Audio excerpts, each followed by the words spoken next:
Hello dear 10 ICSE students. So here I have come up with the third video on transpiration. So this is case study type questions. एक figure आपको दिया रहेगा और उसके basis पे आपको questions answer करने हैं. So please take a screenshot of this diagram and now we'll do answer the following questions. Okay, so name the given structure. ये जो structure है ना, ये हाइडाथोड है. ठीक है, ये हाइडाथोड है. The physiological process that takes place through the above structure is guttation. Hydathode से गटेशन होती है, लीफ के मार्जिन्स में होती है ये.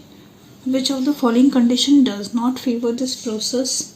High wind velocity does not favor it. And in the above diagram hydathode, in the above diagram of hydathode, यहाँ पे ऑप्शन में लिख ही दिया हाइडाथोड. तो ये जो वन है, this is representing the cavity of the water pour.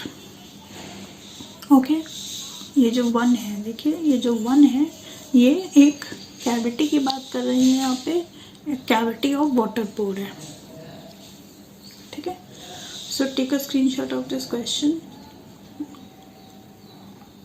and go through it again.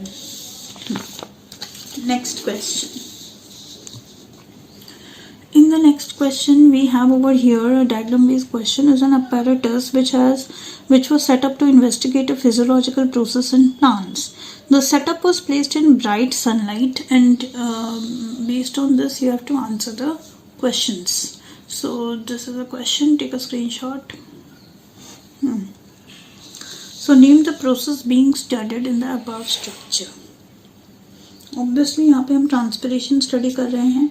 External factors which can accelerate the above process are sunlight and temperature. Two adaptations in plants to reduce the above process are sunken stomata and thick cuticle. Okay, next question. Transpiration was first measured by Stephen Hills, an English botanist and physiologist, and he noticed that plants imbibe and perspire significant amounts of water compared to animals and created a novel method for measuring the emission of water vapor by plants. He found that transpiration occurred from the leaves and that this process encouraged a continuous upward flow of water and dissolved nutrients from the roots. It occurs through the aerial parts of the plants, so both internal and external factors affect the rate of transpiration. All are options which help to reduce the rate of transpiration except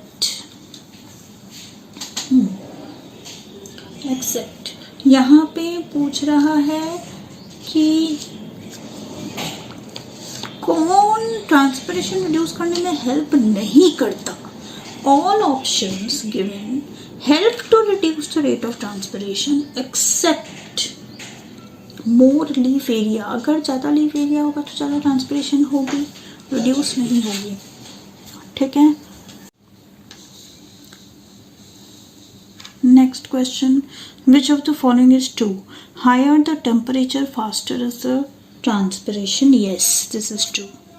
Which of the following is an external factor? Soil एक बाकी सब leaf के अंदर है, plant के अंदर है, सिर्फ सॉइल एक एक्सटर्नल फैक्टर है. नेक्स्ट क्वेश्चन डिस्कस करेंगे. Yes, sorry. So observe the diagram carefully and answer the questions that follow. Okay, so the question is, the figure is showing a physiological process called transpiration through stomata. इस figure में हम transpiration की study कर रहे हैं. ठीक है, transpiration देखिए, पानी बाहर जा रहा है. In the figure, A in the figure represents, ये जो A है, ओके, ये जाइलम वेसल्स हैं. ए जाइलम वेसल्स हैं और सी जो है, सी आपका वाटर वेपर को रिप्रेजेंट कर रहा है और बी जो है, बी स्टोमेटा को रिप्रेजेंट कर रहा है. ठीक है, तो डायग्राम आपने केयरफुली देख लिया. C water vapour, B stomata. Now when the condition for this physiological process is low, then due to high root pressure, another physiological phenomenon occurs and water droplets ooze out through the leaf margins. This oozing out of water occurs through water stomata. This oozing out of water occurs through water stomata. Actual में हाइड्रोथोड्स, उसको हाइड्रोथोड भी बोलते हैं और इस process को guttation बोलते हैं. जब रूट प्रेशर हाई होता है तो ट्रांसपिरेशन के साथ साथ गटेशन भी होने लगता है. ठीक है. So go through these questions and I am sure it will help you. Thank you. Bye bye.